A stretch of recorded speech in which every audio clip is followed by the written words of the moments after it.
Buenos días y bienvenidos, mi gente. ¿Cómo están?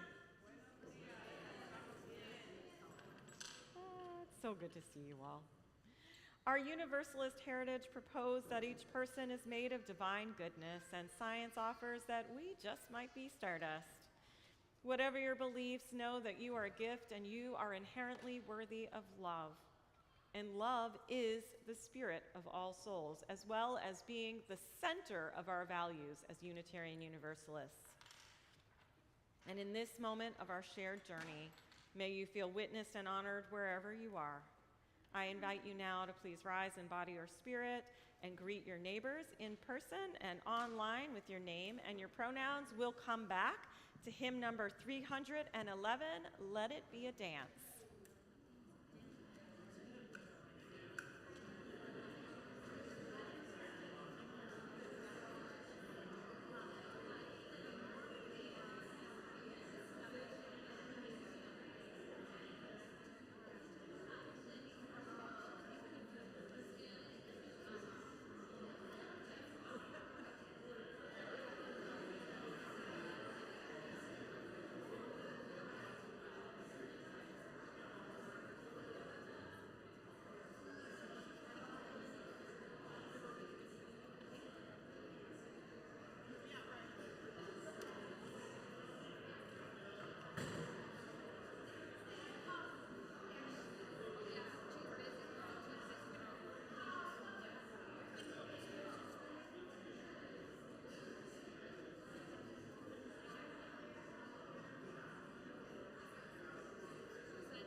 Please join us on the gray hymnal, number 311.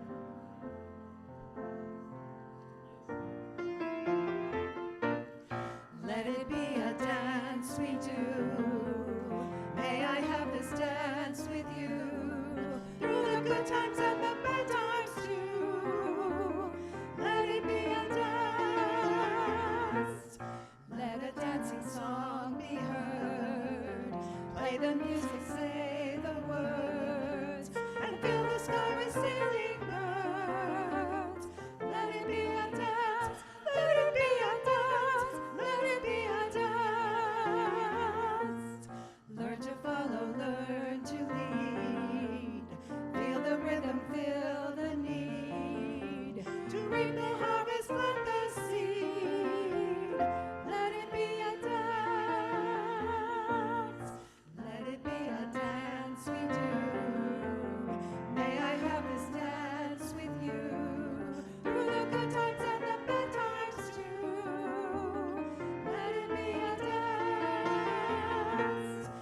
Everybody turn and spin. Let your body learn to bend. And like a willow with the wind. Let it be a dance. Let it be a dance. Let it be a dance. A child of morning old must die. A time to joy, a time to cry. Take it as it passes by. Let it be a dance. Let it be a dance we do. May I have this dance with you through the good times and the bad times too. Let it be a dance. Morning star comes out at night. Without the dark there is no light.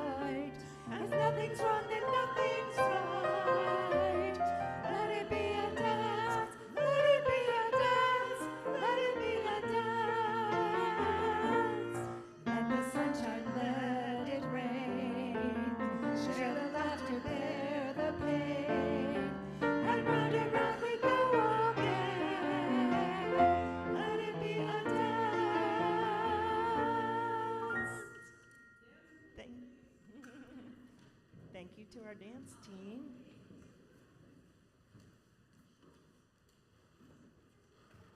Good morning. Good morning and welcome to all who are with us in the moment and all the folks who are going to be catching us later on. My name is Fran Quigley. My pronouns are he, him.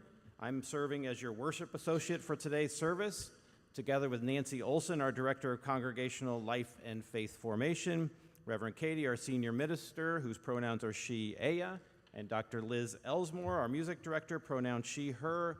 We are your worship team on the chancel today. People of all ages are joyfully welcomed in our service, but nursery care is available if that option works best for you. We invite everyone to please complete a connection card. They look like this, except there are other colorful versions as well, right? They're in the pews, and the card is a great way to let us know if you would like support, if you need assistance, if you have new contact information, or just if you want to let everyone know about an interest or comment or question. So complete the card, and then during the offering, just go ahead and place the card in the offering basket.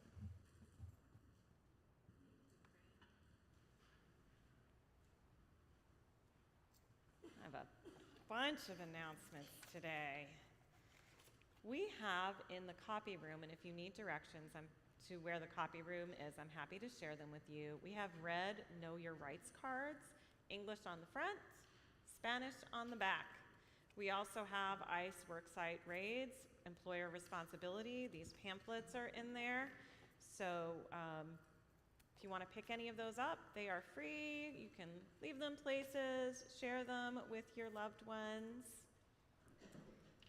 I also want to let you know that the Indiana Task Force is hosting phone banks now on Thursdays at noon and at 7 p.m. to oppose mid-cycle redistricting. I have a link that I'm happy to share with you. It'll go in the e-news this week, but if you want to participate this Thursday, let me know and I'll send you the link before In the Know comes out Thursday afternoon. I want to direct you to right in front of the office in the atrium. There's a table where you can write letters in support of Gaza. So if you want to check that out during coffee hour, please do. On October 4th, right here, you may see these lovely flyers. At 10 a.m., we're talking about healthy sexuality, and that's real sexuality. Where we talk about science and it's gender inclusive and honors all relationships. So, sorry, my sarcasm meter is high today. I apologize. My New York accent may come out too, so lo siento in advance. It says $20. If you can, great, but really tell all your friends, come for free. We just want to make sure that we are here and we are talking about important topics that we need to discuss. Anyone who wants to catch a play today, Sandy Ryberg, Sandy give a wave please, has 8 tickets to see her son's play at the Phoenix Theater. It is about ending capital punishment, and you can find Sandy in coffee hour. Next week on October 5th, same bat time, same bat channel. I see those Batman shirts back there. I couldn't resist. We are going to kick off Banned Book Week. And our whole service is going to include excerpts from banned books. Whoop, whoop. And we are going to kick off an independent bookstore book crawl that will have fun prizes and, you get to go into bookstores across the Indy metro area. So we'll have those materials for you next week. I want to thank everyone who's reached out. I was in a car accident on Tuesday. I have a compression fracture in my spine. So I am moving slowly, having some temporary memory issues that will resolve. I'm going to have to make some adjustments to my schedule and how I operate just because it's very painful to be in one position for too long. So there might be some late cancellations, which is what you're not used to from me, and I apologize in advance, but I'm going to just try to structure more carefully. know that I am also still here for you, and so don't be afraid to call me. And we are a massive congregation with plenty of people, so we can network together and make sure that everybody still gets support and still gets taken care of. This will just be an exercise in patience for me. Average healing time is 3 months. So I am here, I'm okay, everything will be okay. It's just gonna be a little bumpy for a while, pero we know how to do hard things, don't we? That's right, that's right. As we continue our time together, let us acknowledge the land itself and those who've sustained it through the generations, for we are upon the unceded land of the Lenape, Miamia, Kaskaskia, Shawnee, and Kickapoo people, who were pushed from these lands and whose children have been stolen for generations. As we strive to be a community of justice, may we find ways to make real reparations. I offer you these words from the Reverend Kim Mason. Once upon a time, chemists believed that they could transform lead into gold or death into life. We laugh, but are we not also in the business of alchemy, turning loneliness into connection, pain into comfort, anger into solidarity, and faith into action? The subtle magic of spiritual connection combines with love and justice, creating hope out of fear, transforming individuals into community. Here we exchange in a holy alchemy, finding beauty in the ordinary and life in the present. Together, let us take time away from the outside world to be together and be transformed. May it be so.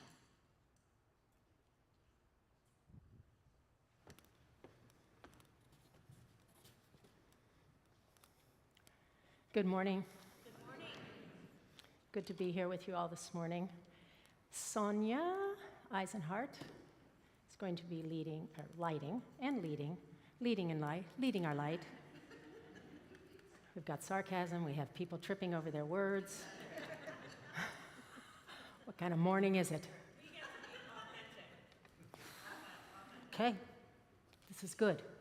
This ritual of lighting our chalice, it reminds us to continually renew our promise to live into our covenant, to put love into action, and to live out this community of love and justice that we surely aim to be. So if you would please rise in body or spirit as we share the words that are printed in your order of celebration. They're in Spanish and English. If you're with us online, please let us know where you are lighting your chalice from. We like to know where you are. And let us say the words as we usually do, in Spanish first. El amor es el espíritu de esta iglesia, y el servicio es su ley, vivir juntos en paz, buscar la verdad en el amor, y ayudarnos unos a otros. Este es nuestro pacto. Love is the spirit of this church, and service is its law, to dwell together in peace, to seek the truth in love, and to help one another. This is our covenant. Thank you.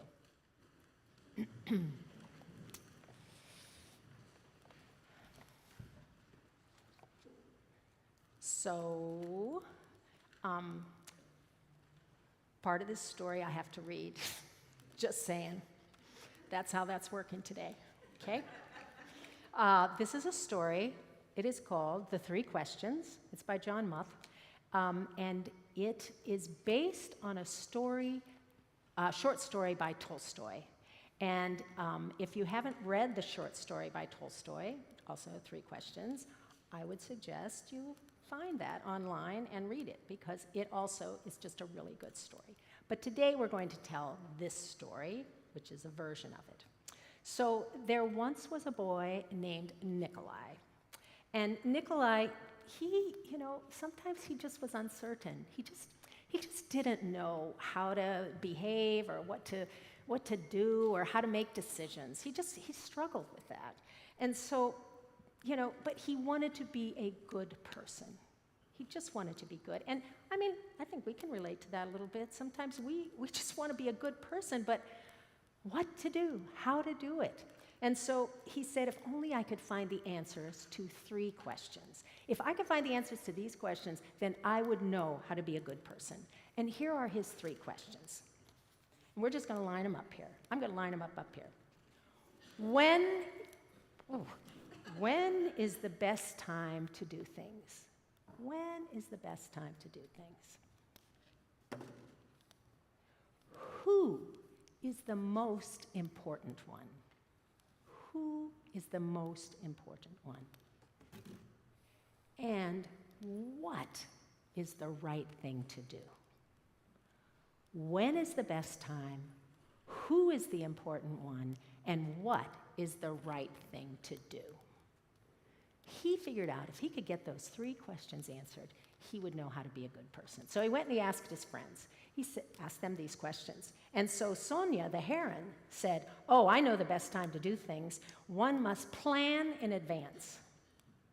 Gogol, the monkey, he also had some thoughts on this, and he said, you will know when to do things if you watch and pay attention. And the dog Pushkin just he was dozing off, rolling around like dogs do, and he said, you can't pay attention to everything yourself. You need to be a part of a pack.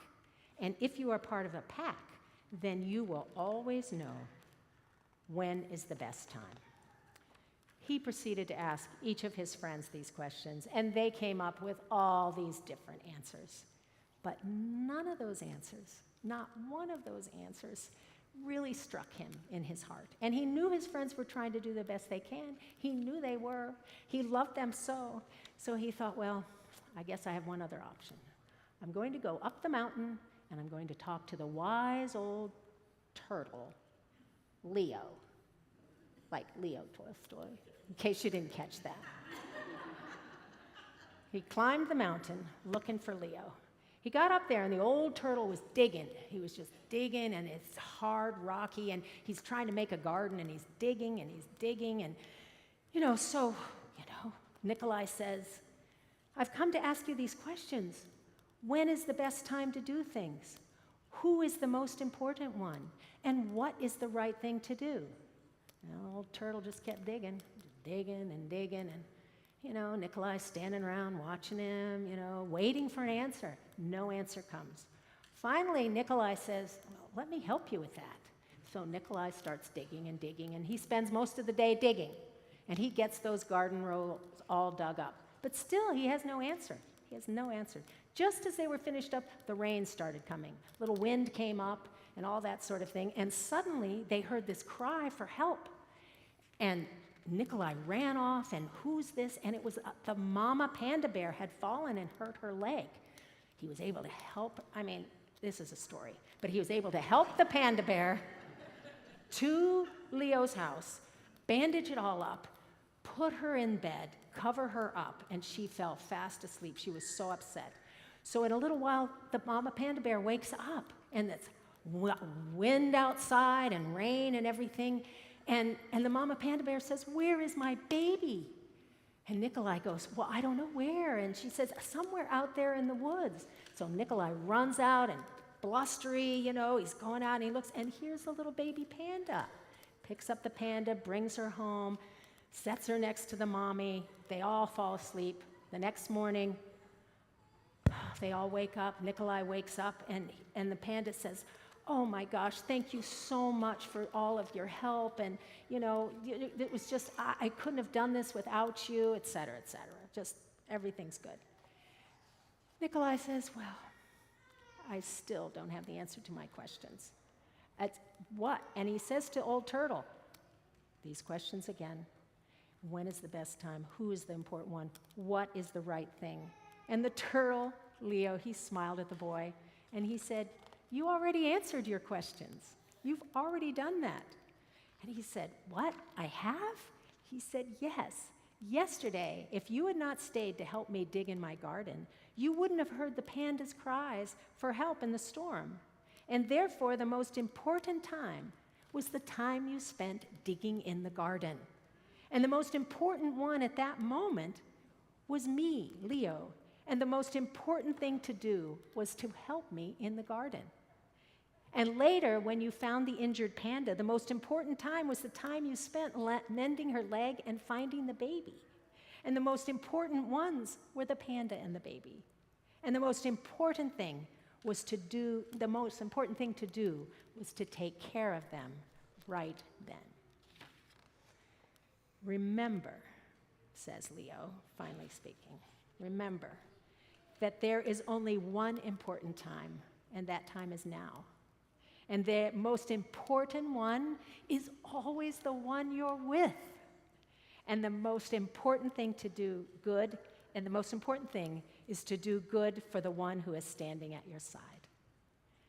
For these things, my boy, these are the answers to the most important things in this world. And this is why we are here. Thank you. Thank you.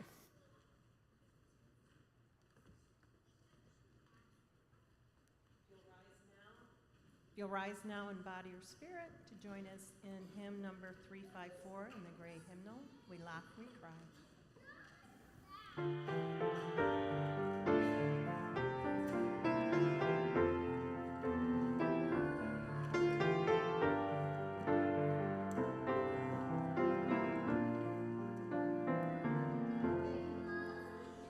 We laugh, we cry, we live, we die, we dance, we sing our song.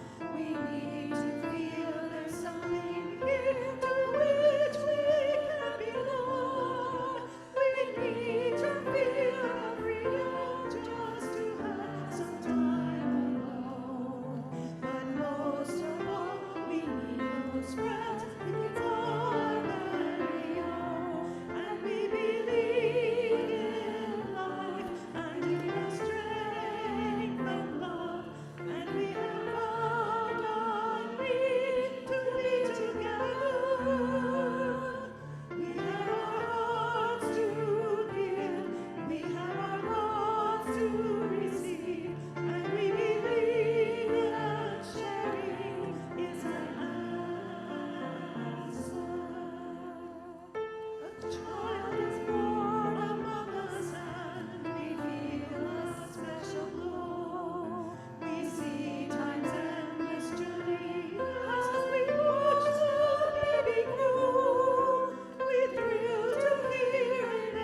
rest in this moment, present to the joys and the sorrows within our own hearts, within our families, within this community, and within the world.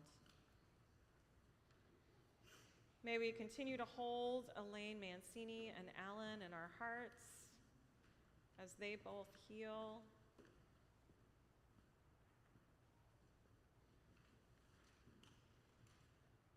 May we hold Carlos, who is the owner of Tlaoli, in our hearts. Tlaoli is a Mexican restaurant on the Near East Side, and they have been vandalized multiple times over the last 2 months, and Carlos has had to close again to repair the damage. I invite you all to please be sure that you are visiting BIPOC-owned and immigrant-owned businesses and supporting them. And if you get a chance, stop by and see Carlos. They're the best tacos in the city. Or maybe send a card, because it's really isolating when your business is being destroyed over and over. And it would be good to know that he's not alone in our community. And let us also hold in our hearts all who are suffering at the hands of empire, the many places of war and genocide on our streets and across the globe.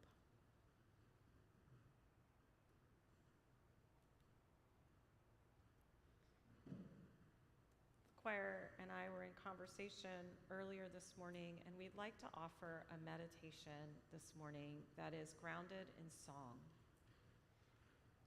Here are the rules. There are no rules. You cannot be wrong. The only words you need to know are breathe in and breathe out. Breathe in, breathe out. And the choir will lead us in song, and the dance team, if you feel like movement is your gig and your pathway to being able to relax, please engage with the dance team or do a movement that suits your body best, so that in this moment you may truly get a chance to breathe in and breathe out, taking in oxygen to nourish your cells. And interestingly enough, science folks, we breathe in 21% of oxygen, we breathe out 16. So we are always sharing life as we breathe life with others in our sphere. So let us breathe in and breathe out.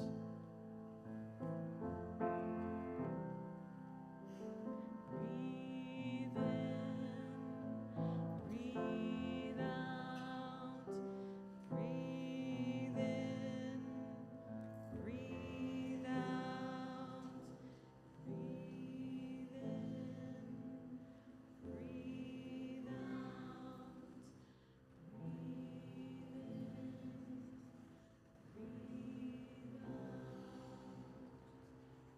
Let us hold a moment of silence together as we continue to breathe.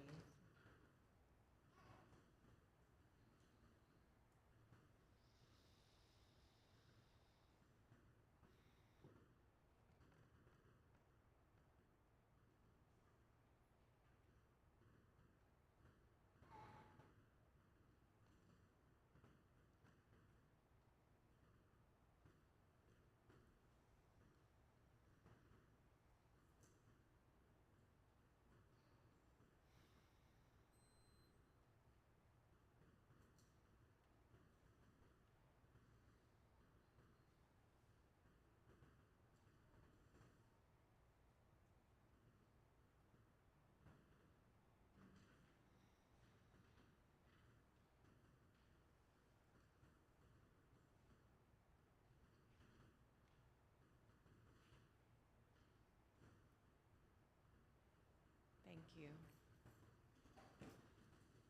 As we continue to rest in this grounded space, this place made holy by our choice to be together today,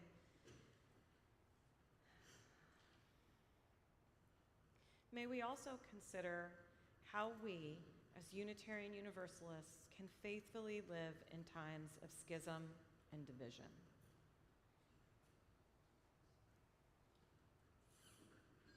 How can we be in relationship with people who not only believe differently, but also may be causing harm and shirking accountability?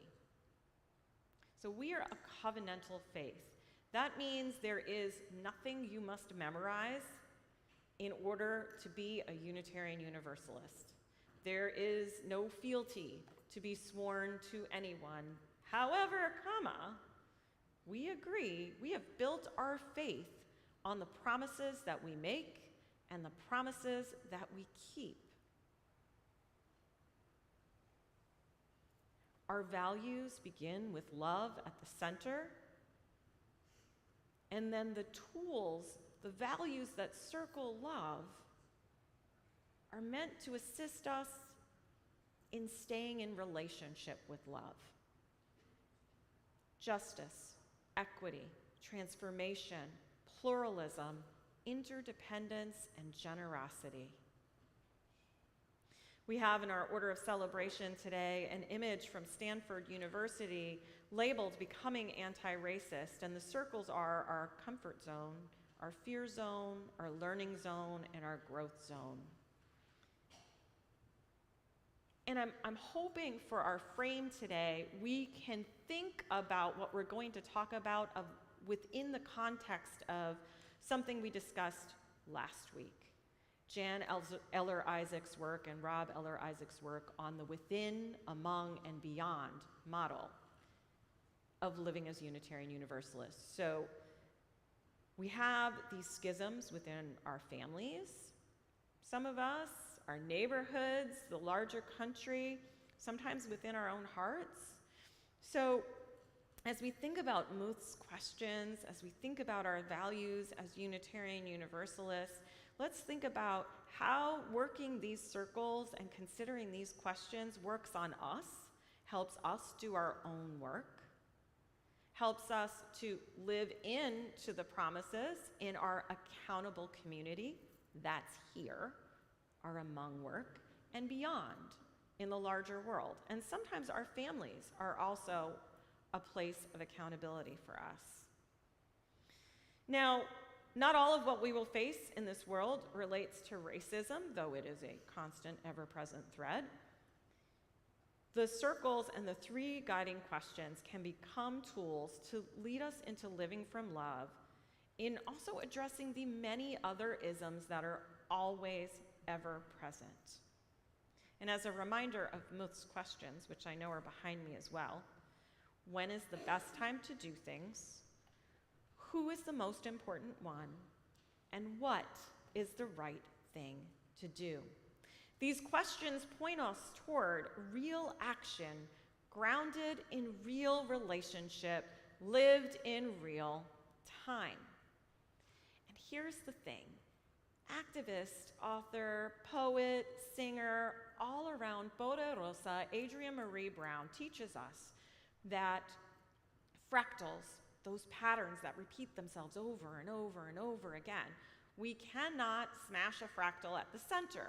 We must work at the edges of the fractal and create new fractals.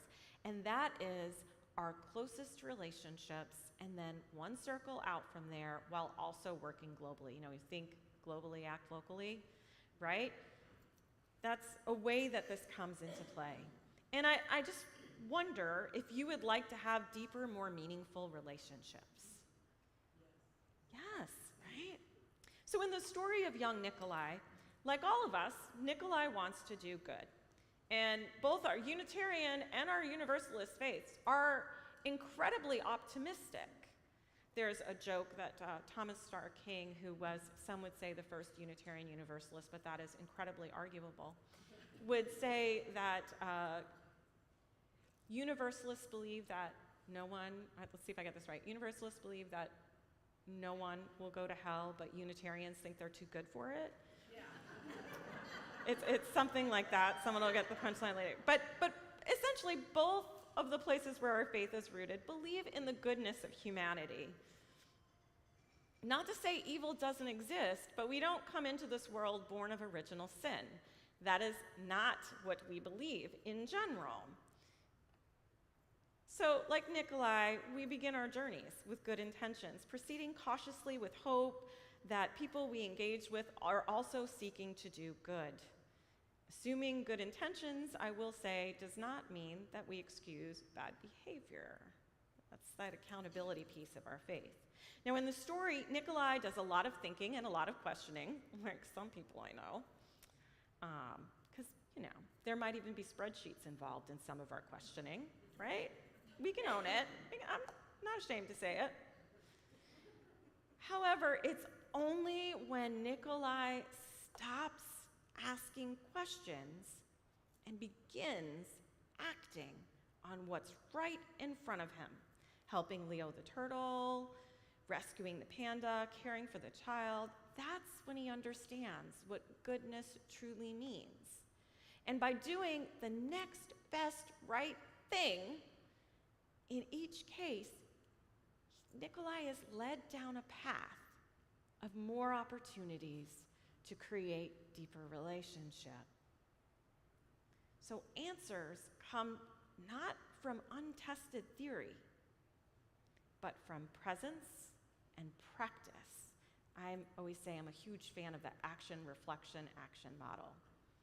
Do a thing, reflect on it in an accountable community that is ideally diverse, so you can ask questions, because sometimes what we think is a grand idea isn't always a grand idea. Like, who thought creating pixie sticks and giving them to children was a good idea? Right? Well, there were, I don't know how many parents were at the table in that decision, but those things are pure sugar, right? Yes. Whew. So being an accountable community can help us to test our reflections, and then we act again. Now, the best time is now. There is no time like the present to have hard conversations. And the most important one is always the one that you're with. It means setting down our phones at the dinner table.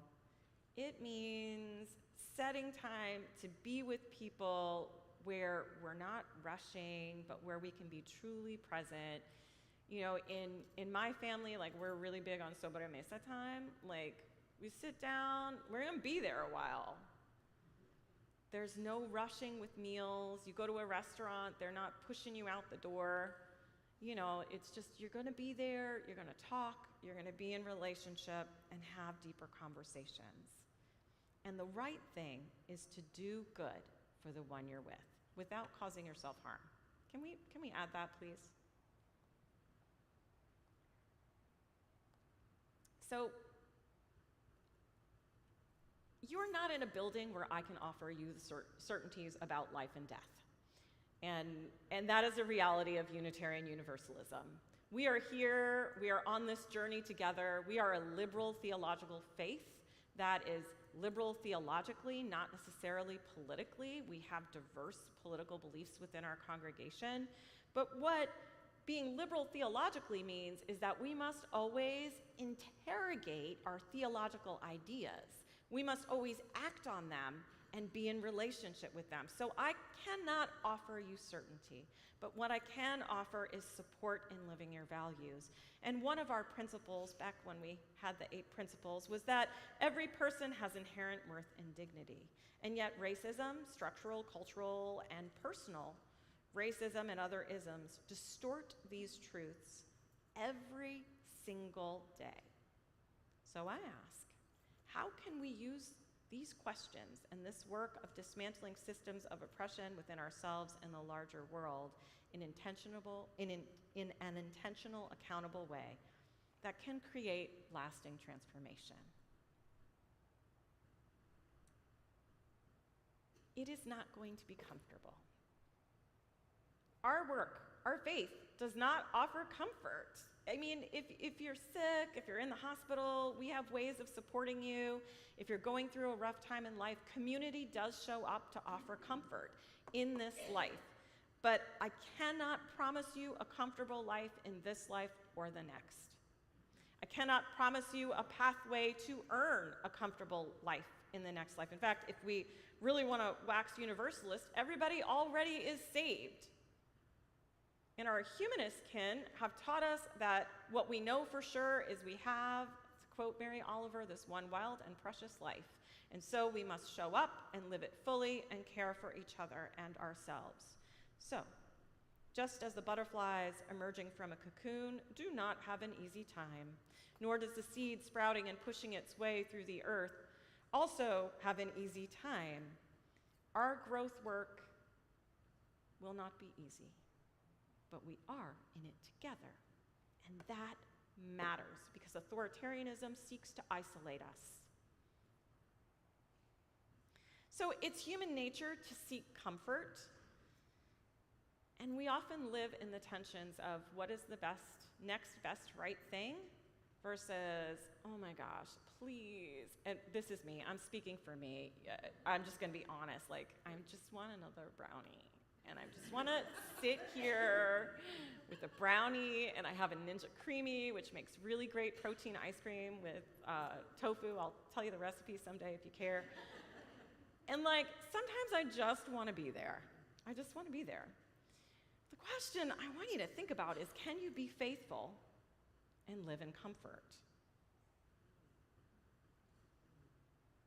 So if we move from comfort into the fear zone, or if we're with someone who's moving from comfort into the fear zone, here's some key words or things to be listening for within yourself or within others.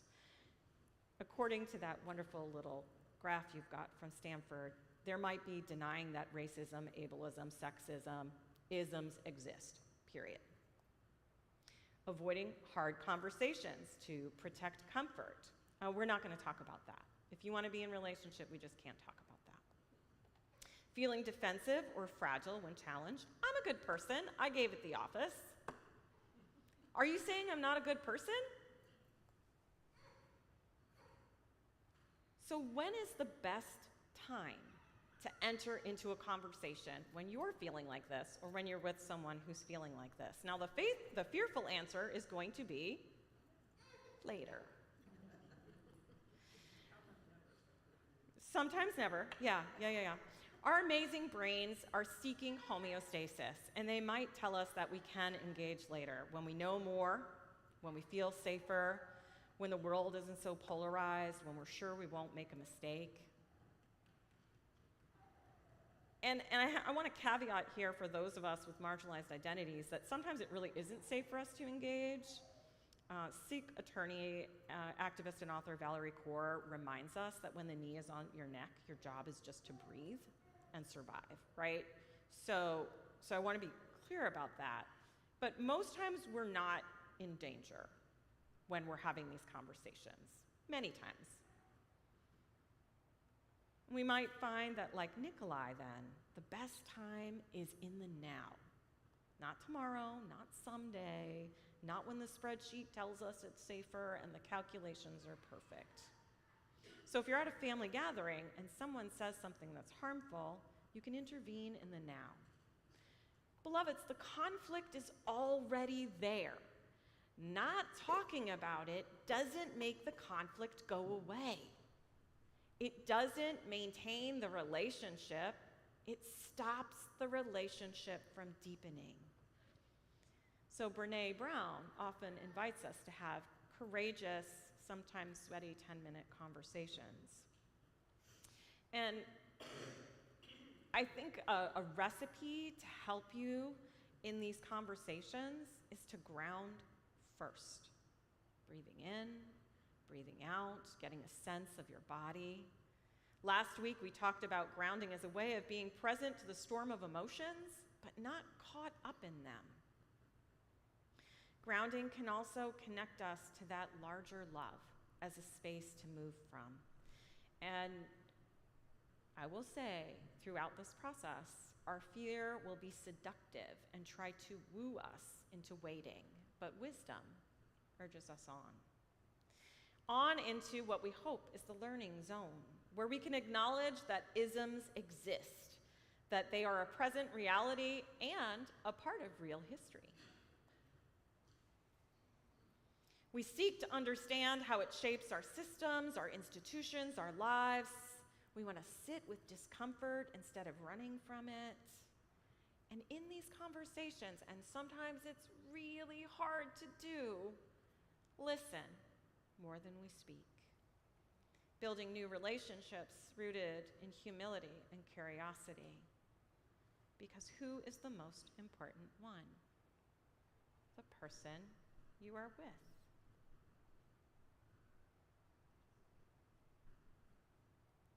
So, thinking of that scenario with a family member or a good friend, rooting our questions in curiosity can be helpful. For instance, saying, "Can you say more about that?" Or, "I know that you value caring for your neighbors. Can you say more about how what you just said connects to that deeper value?"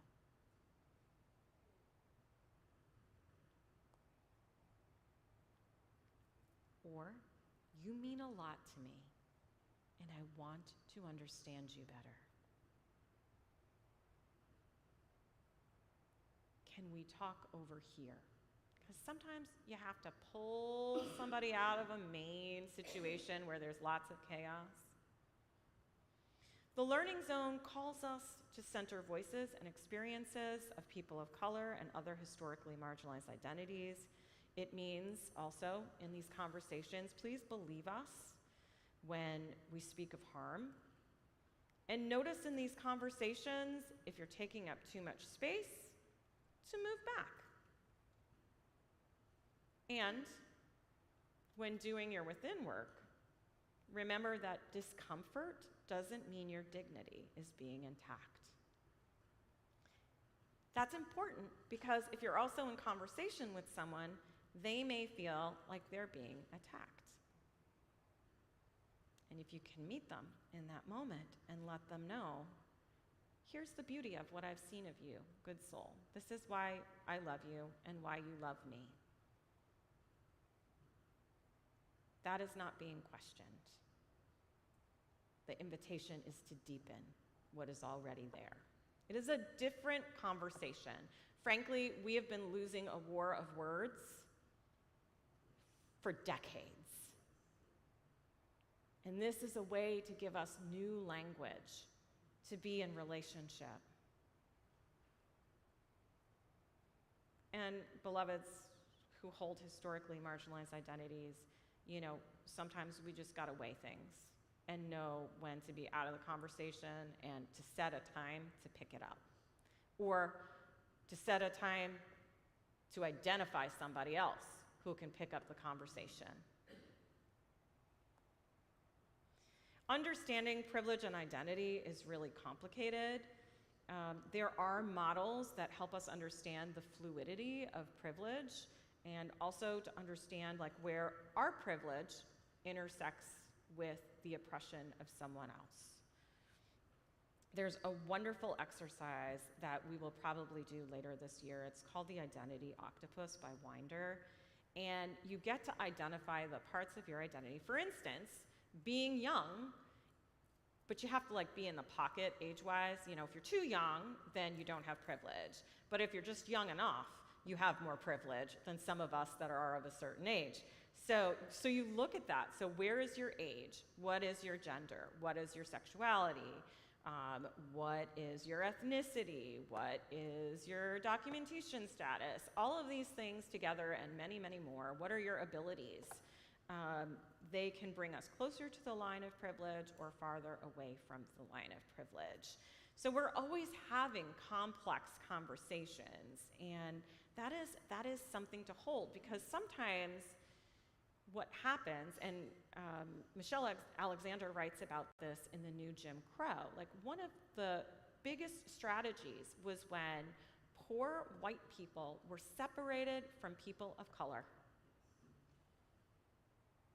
That strategy continues to work and divide us. Keeping us from organizing together supports empire. So when instead we can acknowledge points of oppression, points of shared vulnerability, we can work together in movements for real change. Like there's an opportunity to work across those based on our shared values. And for most of us as human beings, we have more shared values in common than not.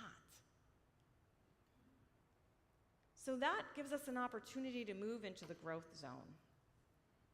This is where we get to put love into action.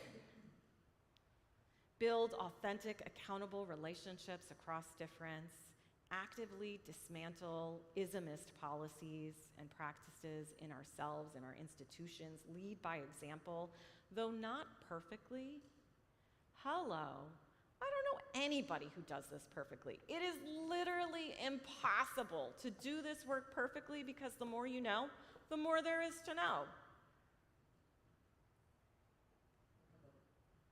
So yeah, don't get stuck on perfection. This stuff is messy. And if you do harm, what does our covenant say? You get in a relationship, you find a way to make it right, and you do the next best right thing. You know, guilt really stinks. Shame stops growth. Shame is something that impedes healthy community. So let's not go there.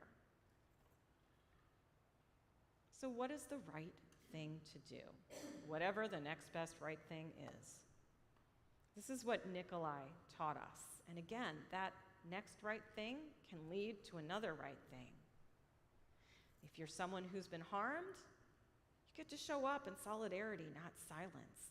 If you're in a meeting where policies are being shaped, you advocate for equity. If you're raising children, you teach them to see, to notice, to celebrate diversity and name injustice when they see it. And if you're in a position of privilege, you use it to dismantle systems over and over and over again. Break the systems that harm. Theologically, again, our humanist heritage reminds us to claim this notion that no one is coming to save us. In fact, we are here to save each other and to do as much as we can right here and right now.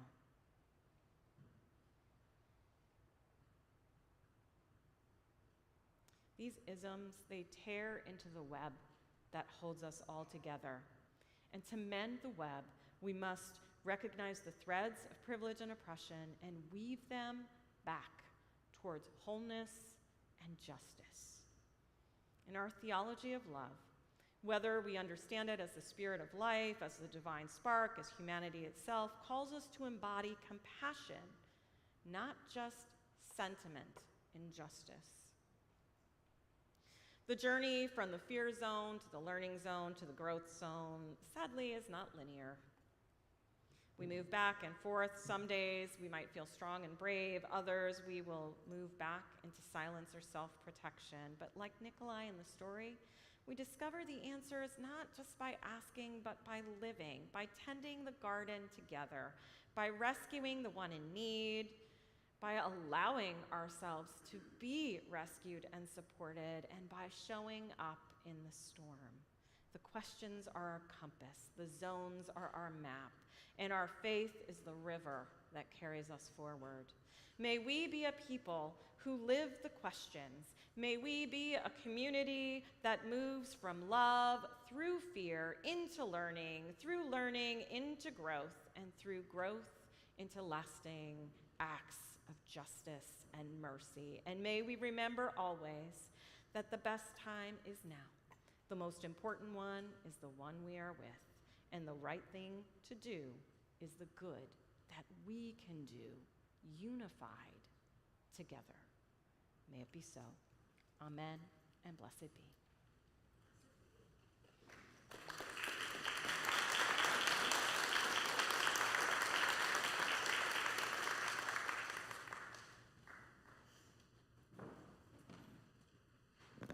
I don't know how many sports fans we have out here, but the highest good sometimes is playing hurt. So Reverend Katie is playing hurt for us today.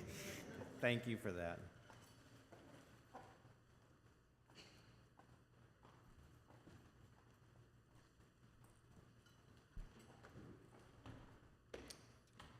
This week we are sharing our offering plate with the Miami Nation Honor Fund.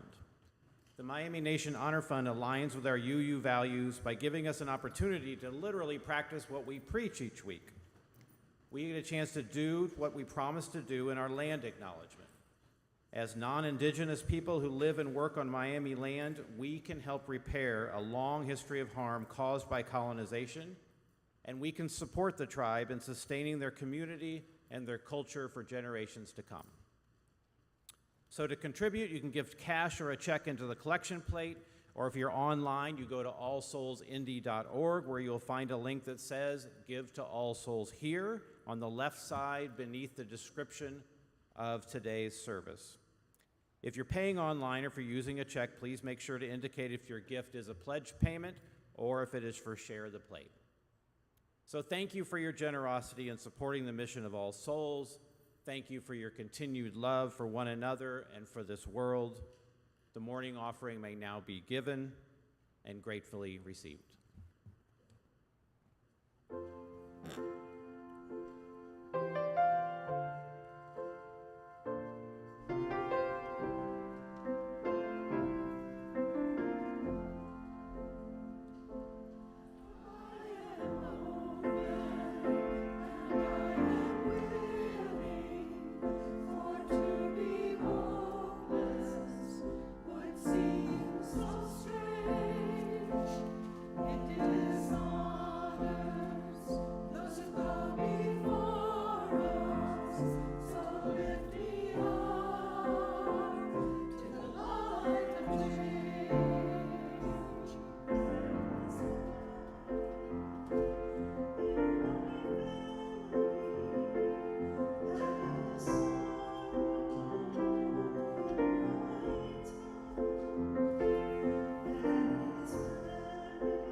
I give to you these words by poet Adrienne Rich.